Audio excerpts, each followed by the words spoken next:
Hey everybody, this is Blaine C. Van, also known as the Happy Husband, and I want to thank you for tuning in tonight podcast. It's going to be a really exciting show, and I believe it's going to open people's minds about a lot of things, and also I believe it's part of the Great Commission is for setting the captives free. Tonight we have an awesome young man here. His name is Matthew Wilson. He's a family therapist, and he also works in the area of men who are addicted to porn, but also he talks about family matters, and he meets with married couples and stuff like that. So tonight, I sent the link in Facebook, and if you want to be part of the conversation, go ahead and hit that link, and let's go on. And or you can ask Matthew questions in the chat. I'll be monitoring tonight. And so if you want to ask a question, just go ahead and put it in the chat, and I'll try my best to get to it. And so also I want to just mention before we get started is that, the Happy Husband is here. The ministry of it is here, is to help husbands, is to help married couples, but mostly men. And so when I came across this young man that also like to minister to men, I just believe that was God sent. And so without further ado, this is Mr. Wilson. Hey, Mr. Can you introduce yourself to the audience, please? Yeah, my name is Matthew Wilson. I'm a licensed counselor in the state of North Carolina. As you said, I do a lot of work with men, do a lot of work with couples, and I wind up seeing a lot of couples coming to me for the things men are coming to me for, which is, compulsive sexual behaviors, porn addiction, sometimes addicted to reaching out to other women through Instagram, Snapchat, those sorts of things, or even, actually behaviors with people other than their spouses, right? And kind of helping them understand what drives this behavior, what causes this behavior, and how can we change it? I think one of the things that I wrestle with a lot just in my own mind, and one of the things that drove me to the field that I'm in is, Paul in Romans 7 is talking about what he wants to do versus what he actually does. And he can't seem to rectify this. He can't seem to come with the fact that there's a lot of things he wants to do that he can't do. I'm like, well, why would that be? Like, I think that there's a calling that we have, that there's a lot of information that's coming up as we're researching and we're learning more about the human condition, in both from the biblical sense and also from the psychological sense, that can help us to honor God more. So I do a lot of work there. I work with Awakening Center for Couples and Sex Therapy. I've been there for a couple of years. I grew up in the Chicagoland area, so if there's any Chicago listeners, shout out back home. I should mention, as I'm on this podcast, Awakenings is filled with a lot of different people who think a lot of different things. I don't speak for the place that I work for. And it's important for me to recognize that. It's important for others too as well. If you like what I say, it's coming from me today. It's not from the place I work for. So okay, that's a good disclaimer. Yeah, very necessary. Very necessary. I was preparing to come on. They were like, "Make sure you say that." I was like, "I can do that. I can make sure that." Because if there's something they don't like that I say, then they can be like, "Yeah, that doesn't represent us." So yeah, absolutely. A little bit about. So you spoke a little bit about how you got into the field, and so you read a scripture, kind of pricked your heart, and then what happened after that? What was you doing before you got into therapy, and how did you get into it? Yeah, I think it's probably best even just to start by saying, like, I became a Christian not as a child. I didn't grow up in the church. I actually became a Christian at about 24 years old. I had a friend who introduced me to the gospel, introduced me to what it meant that we're sinners in need of grace. And, I slowly began that route. And as I was finishing school, it took me a little longer than most. I realized I wanted to do something for the Lord. What I wound up doing at that point was going on staff with a campus ministry, InterVarsity. And I worked as a staff member for InterVarsity for a couple of years. And what you primarily do there is you're talking to students one-on-one. Some of them Sure. are believers, and you're trying to disciple them and grow them and just kind of walk alongside them. And some of them are non-believers, and you're just trying to minister to them and help them understand the gospel. And as I was doing that job, I was day in, day out, just talking to people about the Lord, talking to people about the problems they have in their life. I was realizing that there are gifts that I have that God has given me in the way that I interact with people that fit more from a counseling perspective than a ministry perspective. Sure. I had to come to terms with the fact that I'm not a pastor. I'm not a teacher. I'm not a theologian, but I'm really good at meeting people where they are.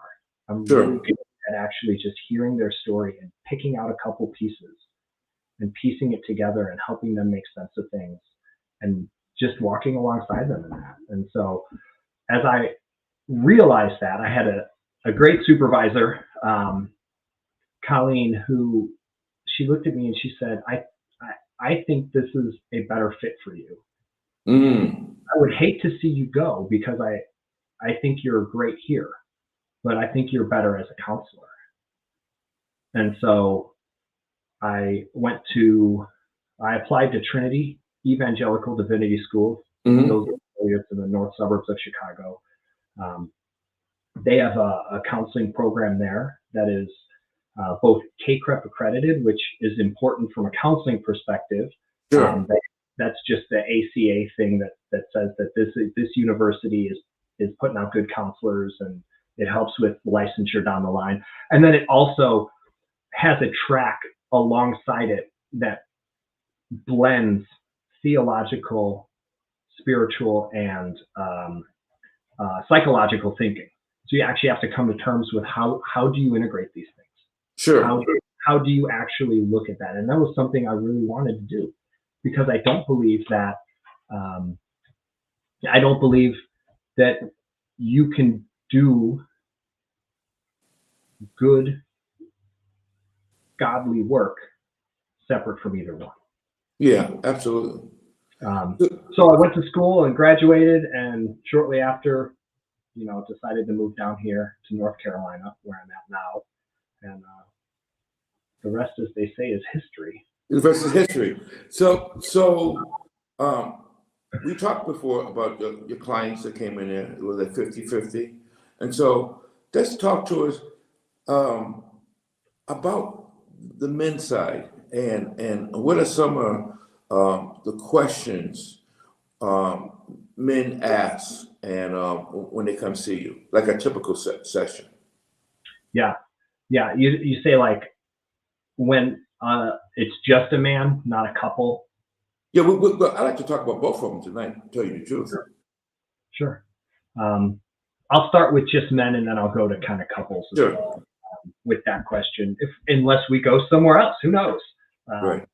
But when I get a guy who comes in, generally the questions that are on his mind is, I know that watching pornography is a sin. I know that it is wrong. And that's especially from the Christian perspective. And I do get men who are not Christians who come to me and they say, this hurts my wife. And I know it hurts my wife. And therefore I can't keep doing this, but I still keep doing it. Mm-hmm. Whether it's a sin, whether they know it's wrong, whether it just hurts somebody that they really care about, they know it's something that they do that they can't seem to control. And they can't understand it because in so many other areas of life, they're in control. Wow, that's good. In so many other places, whether it's work or something, it's like, yeah, I do this, and this other thing. I go to the gym, but I can't seem to stop doing this one thing. I'm watching pornography. I'm masturbating.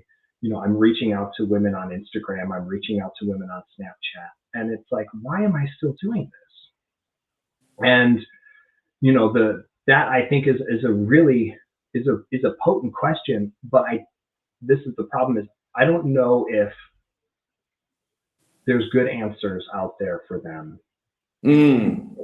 That's I think what drives them to therapy. Sure. That's what drove me to therapy at one point, both for depression and also for this problem. And I think that's what drives a lot of us to therapy is I can't seem to control myself in the way I'd like to. And the trick of it is that I don't think it's a control problem. Wow. And that's where I go with most of my men is I don't think that the problem is a lack of control because there's other areas where you have it. So what else could it be? And as we go down that rabbit hole, we can come to this point of saying that there's something that was missing, that's always been missing, that this pornography does a really good job at faking. One of the things I tell my clients That's all the the point. time. Yeah, it's like pornography is a great fake at the things that we want most in life, whether it's pleasure, whether it's a relationship. And I'd say, every substance that we use does its job exactly how we need it to. It's consistent, it's dependable, it's reliable in the thing that we need it to do. I actually drink 2 cups of coffee every morning because I know exactly what that caffeine is going to do in my system. And we don't think that's a bad thing. I might, and this is a Christian podcast, so who knows, but I'm okay with alcohol in moderation. I know what that first glass of wine tastes like and what it does to my system. For the alcoholic, they know exactly what that 5th one feels like too. And they get there, but they can't stop because it's so good. And it makes them feel the way they need to feel. And I think pornography does the same thing. I think it's slightly different for every man because we all have a unique story that God has written in our lives. But I think that there's something really important that every man who watches pornography, who's addicted to it, who struggles to put it down, who struggles to stop, there's something that's driving them to that. Because if it was just willpower, enough willpower to be able to do it. You could get to the gym. You can learn to wake up at 6 a.m. and get to the gym. How come you can't stop doing this? Sure. There's something deeper. There's something deeper. So let me just follow this little rabbit trail is that, I watch other podcasts and I watch other things that's going on. So one is, I remember when I was a kid, I had to go through hoops to get some pornography. Yeah. I had to wait till my friend's father left the house. Then we had to go into his closet. Then we had to climb up there, and then we pulled on the Playboy. So and I remember my first Playboy magazine. I actually remember the very first one and who showed it to me. But what would you say about what's going on now in today America, today's world, about the proliferation of pornography and the easy access to it? Yeah, that's a great question. I think it reminds me right of my first time. It wasn't even a Playboy. It was a Victoria's Secret catalog. And Sure. I just looking through it in the bathroom. I found it in a bathroom and, someone's mom had a Victoria's Secret catalog and just looking through it, all these models. Right. Yeah, it even in the 90s, it was a lot harder than it is today. The internet even wasn't that accessible. Now it's in the palm of your hand. And so, you can just go right to it. You can get what you need. It's easier than ever. And I think what that does, I think pornography's always done its job really well, whether it's been Playboy, a Victoria's Secret ad, a VHS tape way back in the 80s, or, any one of the sites that you can find it on now. It's always done its job really well. And part of its job is to hide what it even is doing. Because when you look at it and it feels good, that this excites something in you, it's a little wrong, but there's some part of you that knows that this is meeting you in a way that you really want. And what at least in my mind, what that does for a man who is really probably struggling in the world right now, just based on the way the world is going, whether it's hard to find work, It's hard to feel good about yourself. There's so many things that we have to keep up with. You name it, there's probably a half dozen or a dozen guys in your circle who are struggling with one thing or another. Well, And nobody. yeah, no, that's true. Even in my circle, and that you mentioned that, yeah, I got some of my friends that really going through some hard times. We always are. And I think pornography is sneaky enough to offer us something in that moment. I think it's sneaky enough to show us, hey, we matter. Hey, we're important. Hey, somebody like this can want somebody like you. Even when you're going through this, even when it's that bad. And it does its job really well. It does its job so well that you can't even realize how it's doing it. Right. Wow, that's great. Just a minute. Hey, Matt, so everybody, listen up. You are listening to this young man here, Matthew Wilson. I keep calling him a young man. He's probably 50 years old. It looks good. But you I don't know can about that. ask questions and directly to him or to me. So I want you to feel free to do that. And also, if you recapping this or listening again, email me, right? And if you ask me questions that I can't answer, I try to find and forward it to Matthew.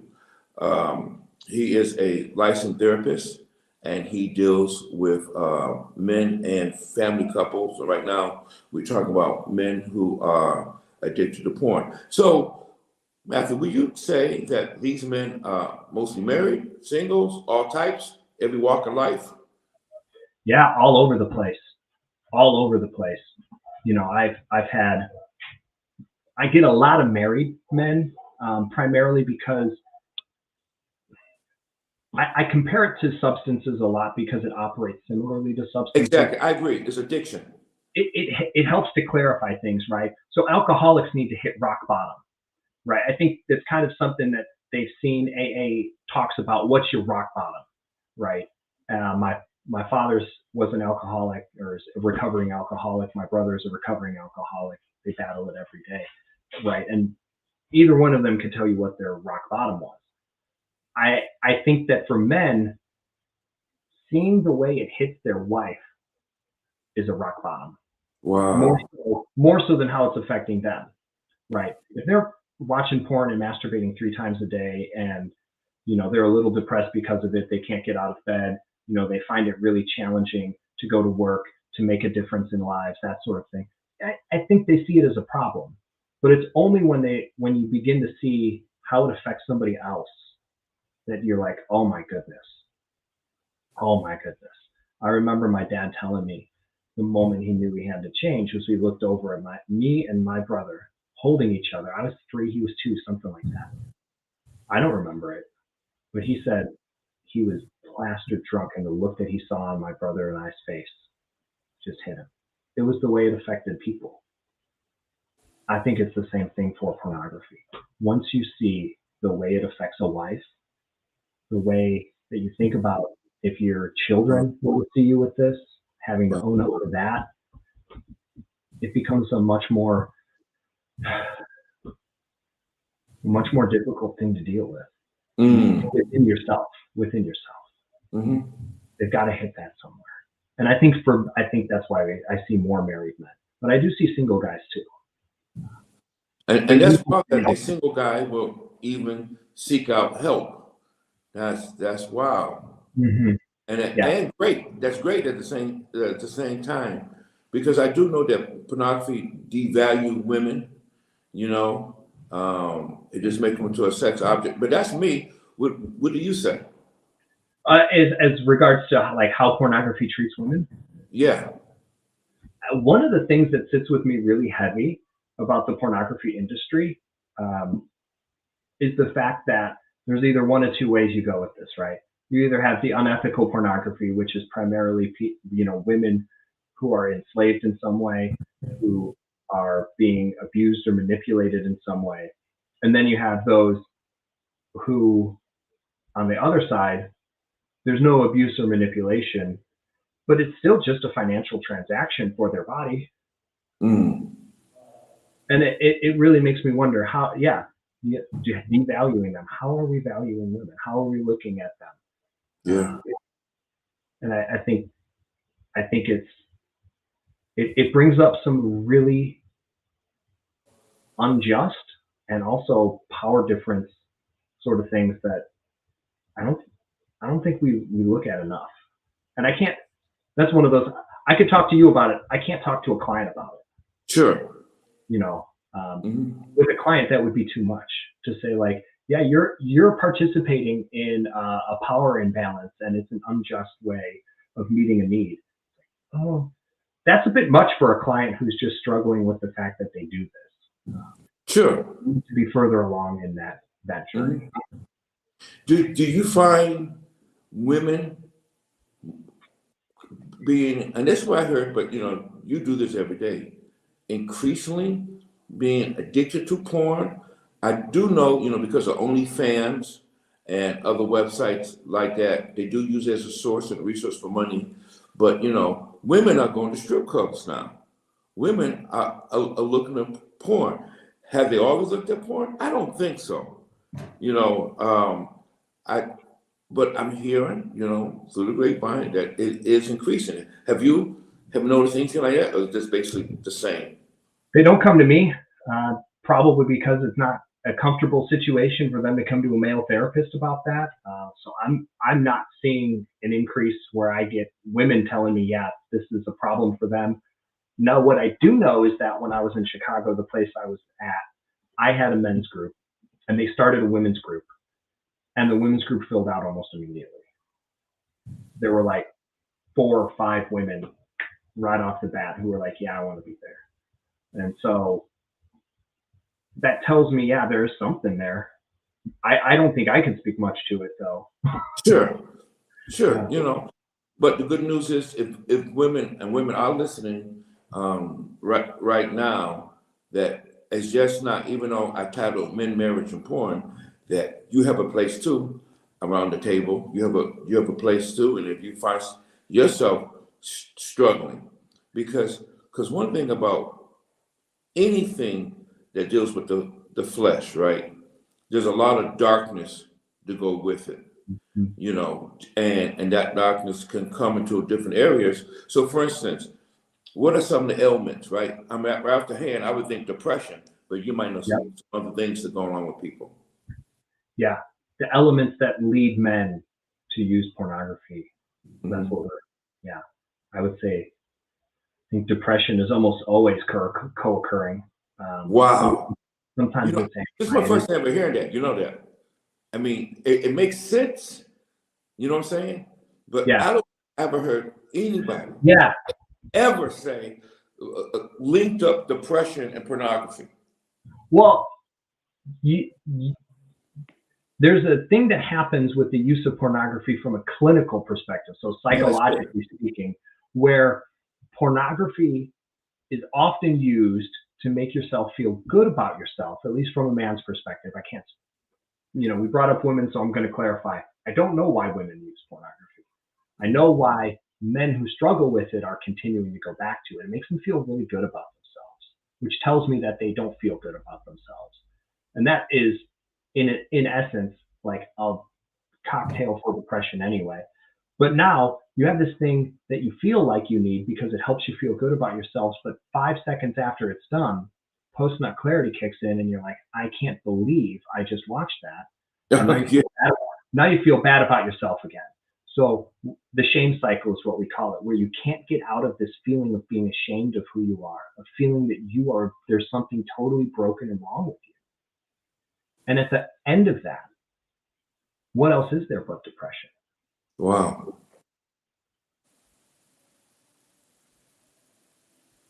That's something, man.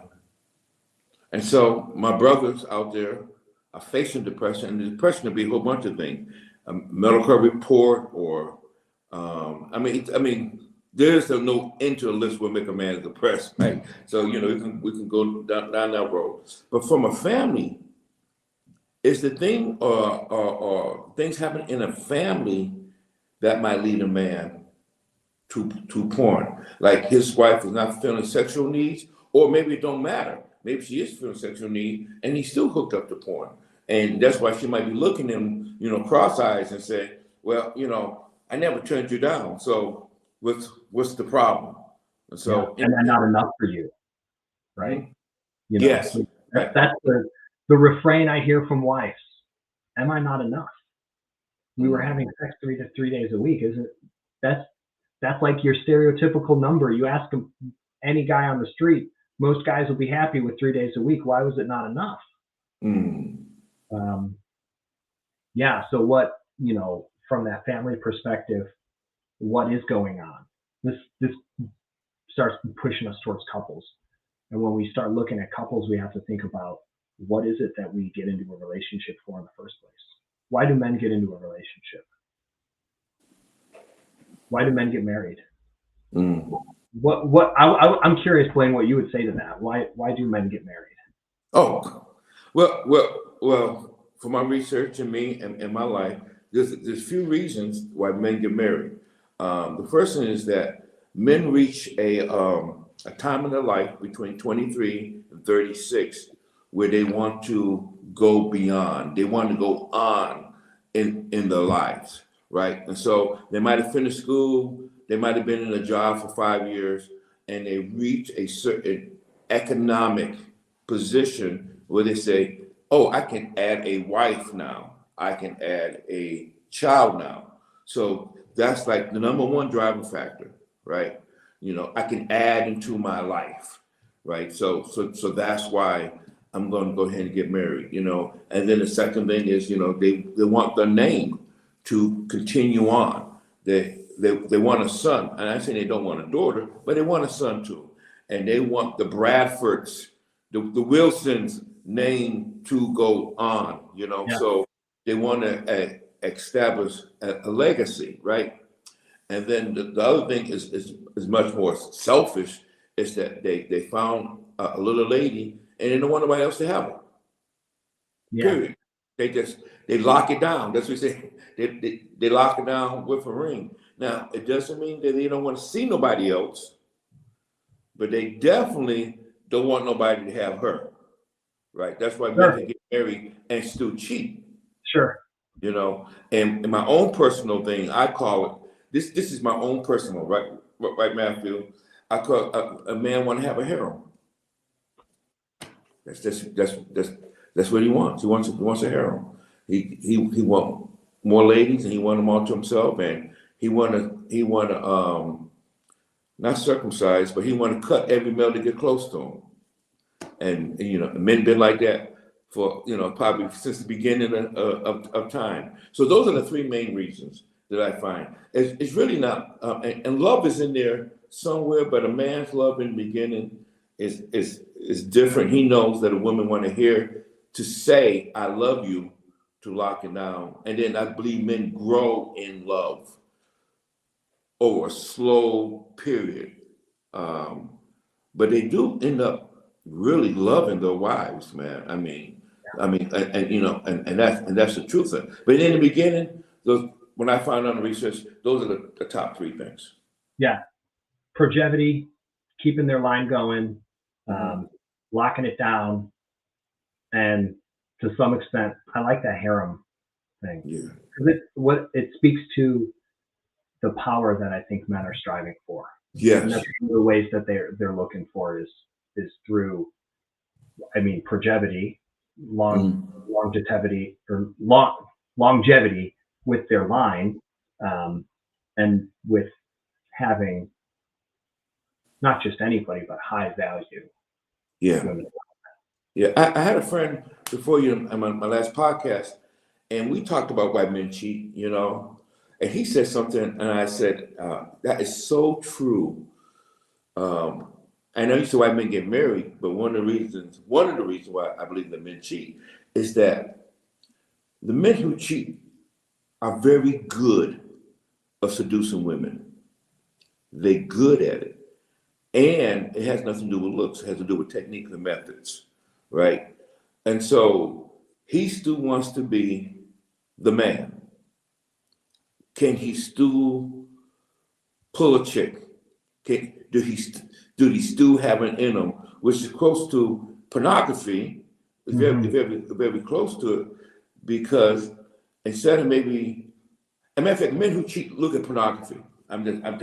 They say the correlation thereof. I got no papers in front of me to say it, but I'm listening to other psychiatrists who say there's a correlation to that, and that men who cheat, they are dealing with a woman who don't even really like them like that, and they're using that body to masturbate, basically. They just, that's what they're really using it for. That's why they can go to women, like, no, but they love their wives, but they just using other women, as a sexual partner. But really, they say they're not even, this is what I'm hearing, they're not even really engaging in women anymore. They're just masturbating. They're just having a female in front of them just to masturbate, and that's the end of the act. Men, we got a bunch of stuff going on with us in this day and age. So, man, Yeah. so tell me about some of the married couples. What's some of the things that they struggle with? I mean, you get into married couples, communication is going to be core to everything. Wow. I get a lot. They have various things they argue about, whether it's finances or sex, not having enough sex. We see that. Where I'm at, we're one of the places that's we advertise as sex therapists. We have certified sex therapists on staff. So it's obvious that anyone who works here is comfortable talking about sex. Sure. Right? Why I wanted to be here is because I'm comfortable talking to men about what's going on for them. And I'm comfortable talking to women about what's going on for them. They're not always comfortable with me, so I don't see a ton of them. But Sure. I want that to be known, especially from the Christian perspective, like, hey, there's a place where we can deal with this. So we get a lot of couples coming in saying, hey, we haven't had sex in, you name the time frame. We've seen all over the place. And I've seen 5, 6, maybe 10 years if I'm thinking about it enough. They haven't had sex, or their sex has been lackluster for 2 decades. It's not been enough, and it feels like it's rote routine when it even does happen. So there's one part of it. At the end of it all, what I'm looking at is, are these people connecting? Are they actually hearing and understanding each other?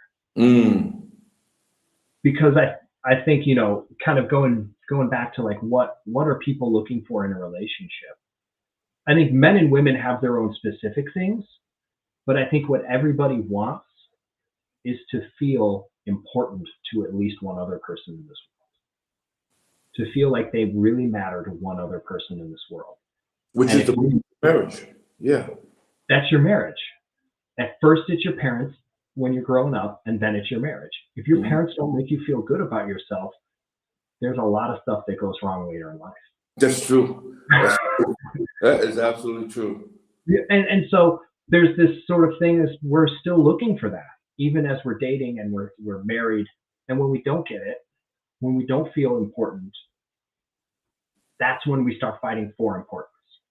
We wonder why wives are nagging all the time. And it's a stereotype that is about 90% true. It's kind of one of those, it's like, yeah, you're going to have that 1 in 10 that is the silent one instead of the nagger. And then the husband is the one kind of chasing after the wife in some other way. But by and large, we have that stereotype because it does exist. The woman is looking for some sort of proof that she matters, and she's looking at the house. She's looking at what he's doing for her. She's looking at all of these things. And then the husband is looking for things that tell him he matters, that he's important, and he's looking at 9 times out of 10 primarily at sex or some sort of physical, act of service, or he might also be looking at the way that she talks to him or approaches him. We had this interesting thing. The owner of the company shot out this text and was like, of your heterosexual couples, like what percentage, and we use these terminology, pursuer and withdrawer, right? The pursuer is trying to engage in conversations, engage in things that bring up problems in order to solve them. Whereas the Mhm. withdrawer is like, we just need to let things go. If we could just kind of move past this, then everything would be okay. And so, kind of what percentage of your heterosexual couples, the female is the sex or the emotional with pursuer, so she's pursuing emotional topics, and the sexual withdrawer, she's kind of like, okay, if there's a sexual problem, we don't need to talk about this. And Really? the man is the emotional withdrawer. If something emotional gets brought up, he's like, hey, yeah, we're just gonna, can we just let this go? But the sexual pursuer, if there's a problem sexually, he's gonna bring it up.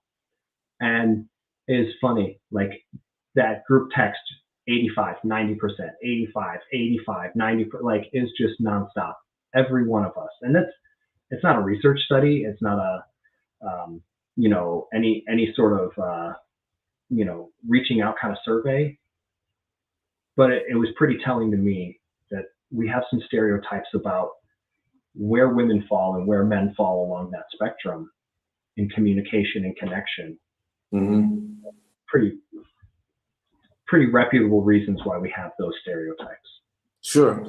Scripture talk about in Proverbs about the nagging wife. And so, I always think about that Yeah. the Lord seen it fit to put it into the Bible that there is such thing as a nagging wife. Like Yeah. biblical, there's a nagging wife, right? Yeah. And so I think about that, and I think, 'cause obviously, I think about marriages a lot, and I think about couples a lot. And when I'm out about doing my routine, going to the store, and I see couples, or I might see a man or a woman with their head hang down or something, I also wonder, like, from the outside, she looks like a good catch. And one of the things that women complain about is that men ghost them, right? They Yeah. say, I was seeing him, and all of a sudden he stopped calling me out of the blue. And then I also hear a lot about women saying, my husband does this, my husband does that. And they rail on him like so bad. And he said, he cheated on me. And then the lady goes, well, I never cheated on him. I said, yeah, but do you rail on him day and night? Like, just because you don't cheat doesn't make you a good spouse. Right. You know, this other ways that you can look. The Bible said you drive him from you. Now, Mhm. because it's his responsibility. What he do when he's driven away. So the Bible suggests you go to the rooftop. Right? To me, that means the dare stand. You go somewhere else. Yeah. Not supposed to drive you to the bar or drive you to pornography or to a porn site.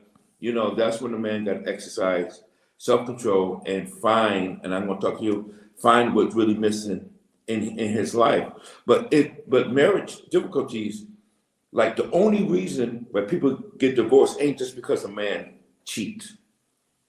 That's No. that's not that's not the only reason, and it could be fruit. I'm not sure about that, but I won't get nobody off a hook or get them off the hook. So let's go back to the men for instance. So what are some of the remedies? You have a man who's come to you, 35, 40 years old. We're married 5, 6 years, and I'll give you a case scenario like in college. I just thought of somebody in my mind after you said that. I'm like, oh, I've got the client. I know who that was. Yeah. So he's coming to you. All right, Matthew, do your thing. Where do we go? Let me just kind of walk you through where I'm going to go with this guy, right? The first thing I'm going to do is I want to make him really comfortable with the idea that there's a part of him that loves watching pornography. Otherwise, he wouldn't keep going back to it. There's a part of him that wants to be doing this, even if the most of him doesn't. And then we're going to start talking to that part of him. We're going to talk to that part of him that wants to be watching pornography and say, what is it doing for you? What are you getting out of it? Because there's something there, right? That's what I started with at the beginning. There's some part of this that is giving you something that you're not getting anywhere else. Wow. And only the part of you that loves it is going to tell us what that is. So let's get comfortable with it. Let's talk to that person. And as that part of you, the part of you that really enjoys watching pornography, starts talking to us about what he's getting out of it that he's not getting anywhere, we're going to get a fuller picture of what's going on in your life. We're going to get Sure. a fuller picture of what you're missing.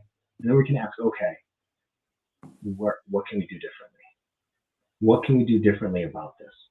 Is there something wrong in your relationship? You're not getting what you need. Is there something wrong in your workplace? You don't feel as respected as you want to, and pornography makes you feel respected. Is there, some part of your life way back in the past that hurt so bad that you can't even remember and begin to deal Wow. with it? Locked it for so long, and that's happened quite a bit. I've one client in particular that I started to go down that path with, and it just crumpled in the first session. I was like, no, it's too early for this. But he crumpled. He crumpled because he'd been hanging on to this childhood pain Wow. for so long. And there you go. And 6 sessions in, it's completely in a different place. Not always that easy. But let's get comfortable with the fact that this is a thing that at least some part of you wants to be doing. Because if there was no part of you that wanted to do it, you wouldn't do it. Right. So our entrance into what are you getting and how can we do something different about it? Mm-hmm. Yeah. That must be hard to pin that down, though. To me, that's like a little scary little dark creature, man, hiding in all the crevices, all the darkness, Mm-hmm. and you he wants you to find it, but he might not be forthcoming, especially if it's childhood trauma. Yeah. It's been blocked for years. How do they even remember? They don't. It does. It can take 20, 30, 40 sessions of just kind of continuing to put my finger right on that same spot again and again and again. Yeah, we're not paying enough attention to this. Yeah, Right. The thing that you said that revealed a little bit, but you're not giving me more. There's something right there. Just bring it back to that again and again. Kindly, lovingly, but refusing to let go. I think that's to some extent my job is a little bit like a dog with a bone, like refusing to let go of, there's this thing and I'm going to keep you focused on it. And you mentioned this thing. Let's stay right there. I'm going to keep I know you want to go away from it right now. I know you'd rather tell me the story about this thing, but I'm going to bring you right back here. Mm-hmm. For one reason, because you pay me a little bit too much for me to let you go on a tangent. Sure. And then for the other reason is because I care enough to make sure that we don't leave this place. Sure. And that part of that is hard for me, right? There are days when I'm on and I get that and I'm like, yeah, right back. Nope, I'm sorry. We're going to go right back here. And then there's other days where I'm just like, oh, it's been a long day. Okay, get it back in there. And I give it a little bit of space. And, I think that happens to all of us. But sure, absolutely. To keep going. I'm a school teacher. I mean, most of the time, 99%, I'm on them. But, in a couple of days, they said, Mr. Van, can I go to the bathroom for like the third time? And I'm like, well, just go. I get you tomorrow. I tighten up you tomorrow. Just go. You wore me down. Hey, everybody, this is Matthew Wilson. He's a family therapist, and also his place that he works at also deal with sexual matters. And he's said, but half of his practices, half of them are men who are addicted to porn, and also family matters too, that runs the whole gambit. And so I just want you to know that he is available, and you can always reach out to him. And he's at Awakening Family Therapy Center. But I will give you a chance in a few more minutes to really lay out how they can contact you if they want to. One of the things, Matthew, when I was looking at this pornography thing, and we talked about how it's so easy, available, but our children are now into pornography. 8 years old. Right. That's the average age. Yeah. Okay. So can you just talk about the children at 8 years old? What trauma do they have? Right. What hidden thing? They only been on this planet for 8 years.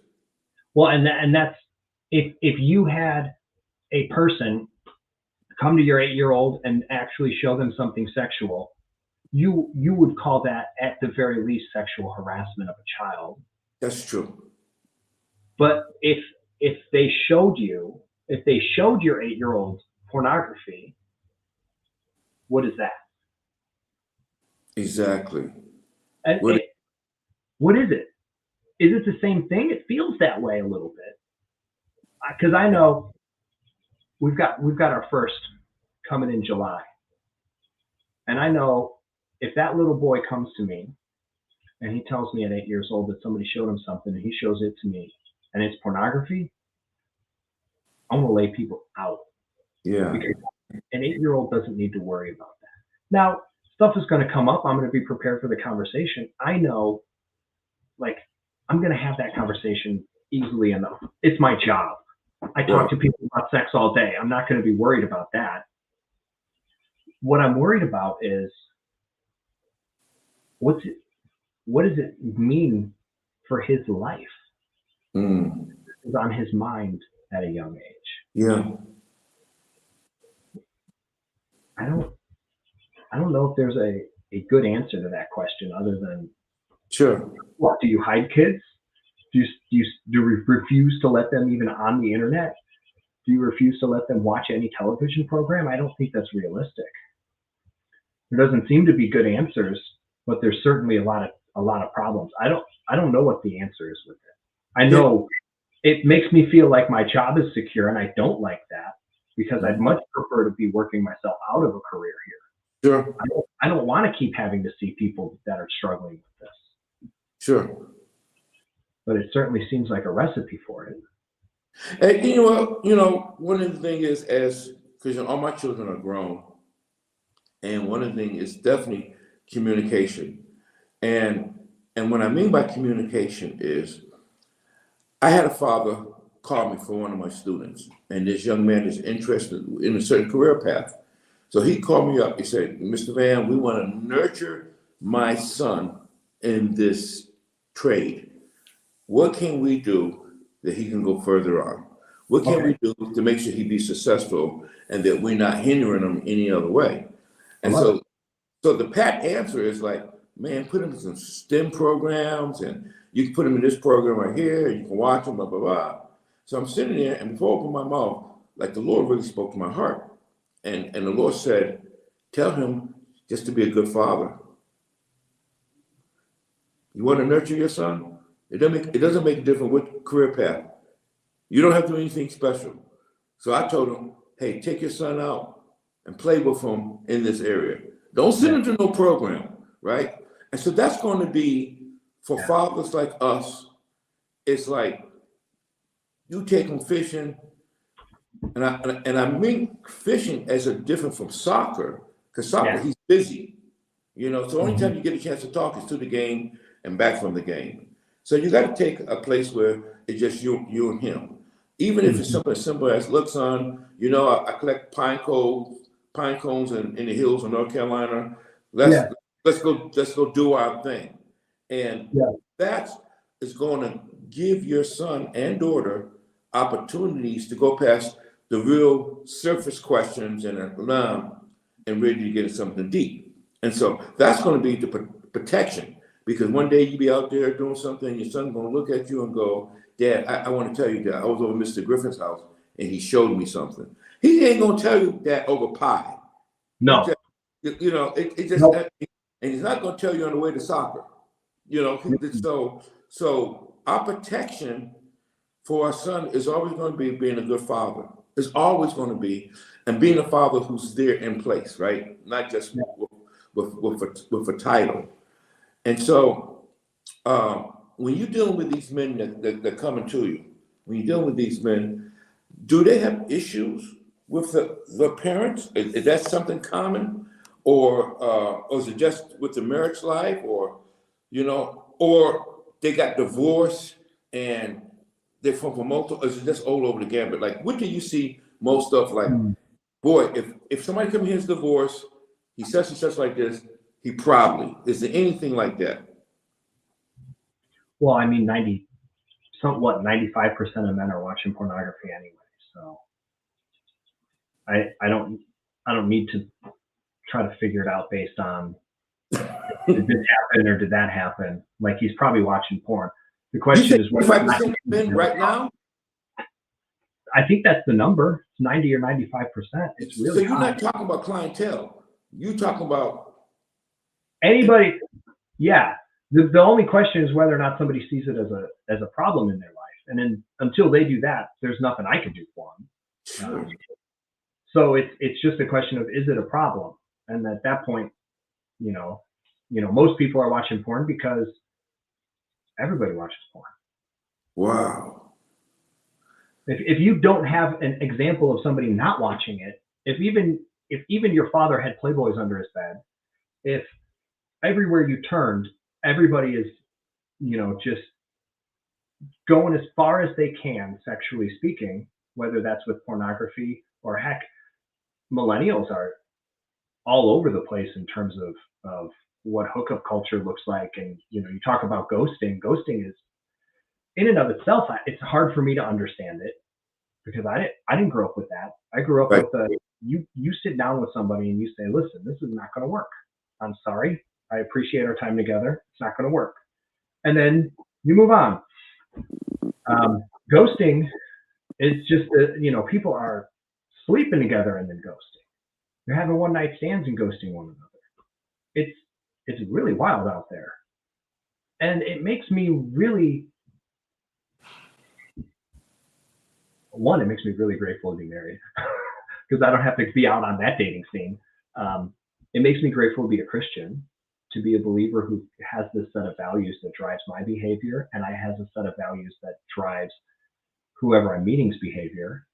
But it also just makes me sort of accept there's this kind of standard that's out there that I'm going to presume most men are watching pornography.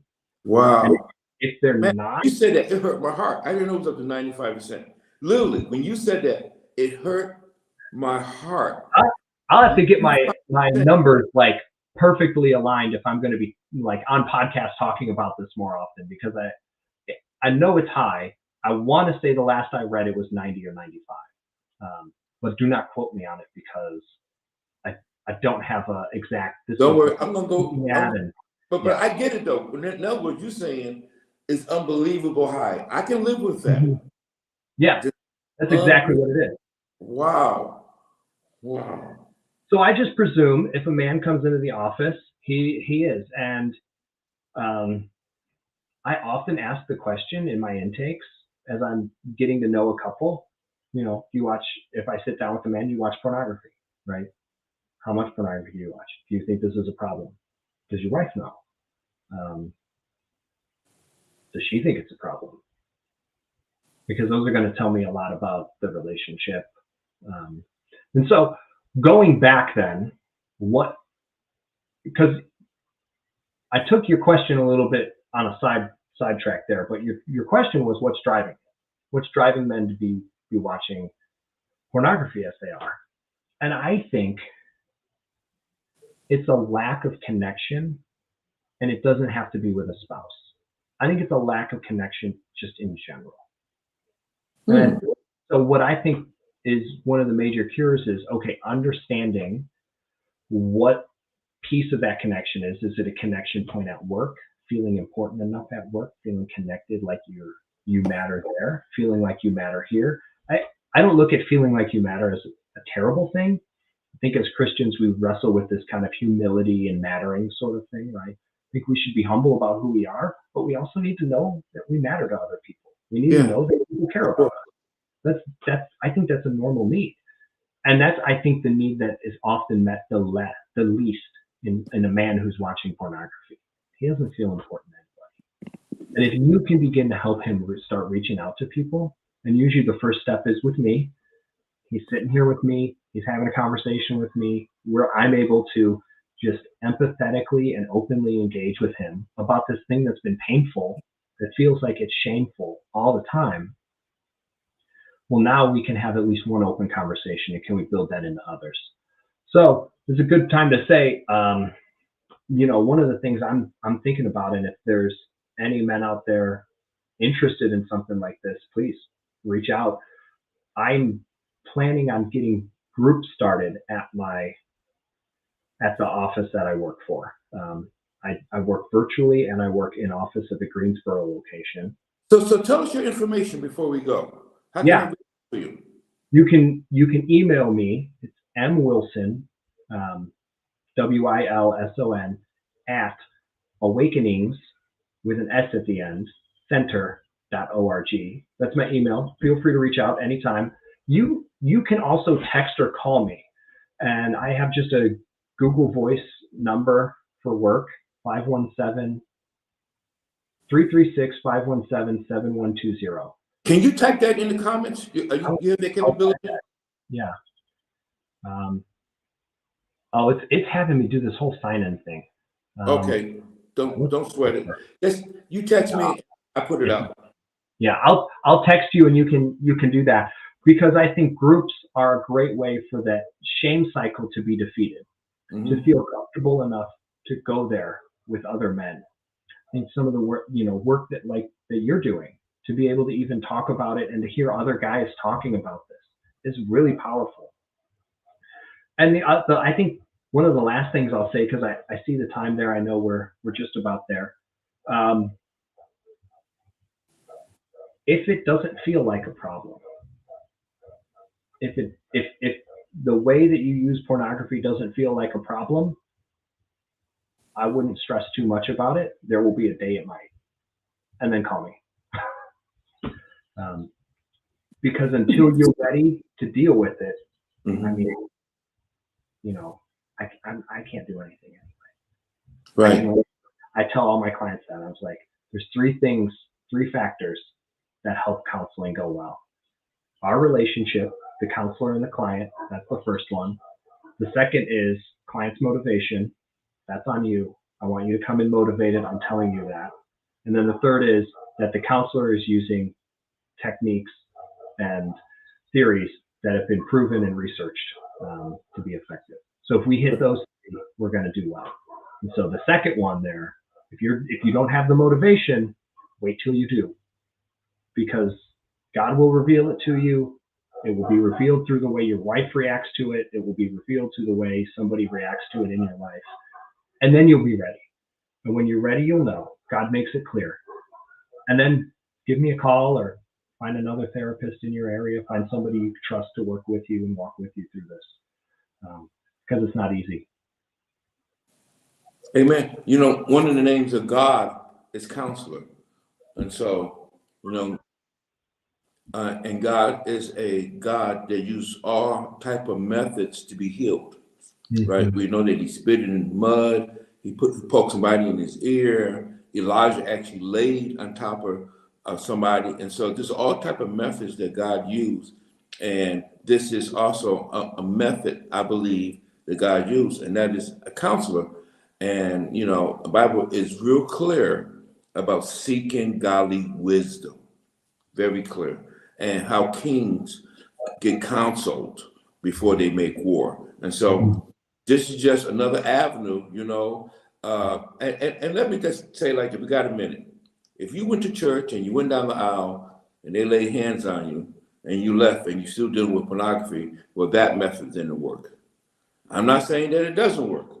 I'm just saying that method didn't work for you, right?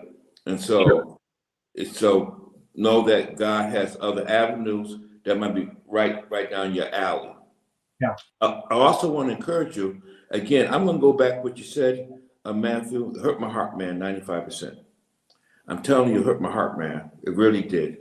And then you linked it to men not finding maybe value in the lives of themselves. Really good way of saying that. Yeah. Yeah, and then I'm sitting here going, tonight, and I'm not gonna hold you to 95, right? I mean, I'm not gonna perfect, but it's 98. Even if it was 88, right? I'm gonna Google it and I'm gonna text you the number. Yeah, I mean, it don't matter, but what does matter to me is that 95% of people are hurting. 95% of the people are lonely. 95% of people are missing the mark in their lives. 95% of men are not finding the value of their lives. You know, they're not finding it in work. They're not finding it in the marriage. They're not finding it. And Jesus said, these folks are lost. These folks are lost. And so you used to think lost was maybe they robbing a bank or something like that. But lost is that men can't find their way in this earth. They literally are lost. And I believe that shining lights like you, Matthew, that's out there, you know, even though it's your job, but shining lights like you, you know, it got that torch out in pitch blackness. And I'm praying, you know, really, Matthew, over your life that men and women will see that torch, man, and they will go to it. They will actually run to it. And so the marriage be saved and the dignity be saved, and that the cycle, right, of shame will be broken in their lives. And so, Matthew, we got 1 minute. Can you just pray us out and just kind of pray for these guys? Let me do it. Let me do it. Heavenly Father, I thank you for this time with Blaine. I thank you for the Happy Husband podcast. I thank you for the ways that you have been working through him, particularly for husbands, but it really sounds like for families and for men of God who are seeking after you, Lord. I pray for those who are stumbling in various ways. We've talked a lot about pornography tonight, Lord, but I think about so many men who are struggling. They get home and the first thing they do is crack open a beer, man. God, there's so many men who are really and truly hurting and they're covering up. Lord, I pray that you would help them go to you. Yes, God. Take that heart that is hurting, go to you and bring it to the cross and ask, God, what do you want me to do with this? And if it's, Lord, if it's come to counseling, help them to have the bravery to do it. If it's just to submit further to what you have for them, help them to do it. If it's to open up to their spouse, help them to do it. Give them the courage and the strength to be the men that you've called them to be. Lord, I pray for each and every man listening and for families of those men, God, that those men would have the courage and the strength to be who you created them to be and not an ounce less. Lord, I thank you and praise you and pray in your name. Amen. Amen. Young man, appreciate you coming on. God bless you. I'm so grateful to be here. Everyone, if you like this show, go ahead and put it out in the comments. If a question comes up, you know, but also if you need prayer, listen, you can email me or text me privately. You know, my number's on my Facebook page, and you can say, hey, you just give me initials and say, I'm struggling in this area and I just need your help. And don't worry about the shame of it. Do not worry about that, you know. And so, you know, God's here and his power is available to deliver you from anything, for anything you might find yourself tied up again. Again, Matthew, thank you for being with us. And hopefully we stay connected and we can do other shows. Absolutely. Love to. All right. Bye-bye. Talk to you later. Bye.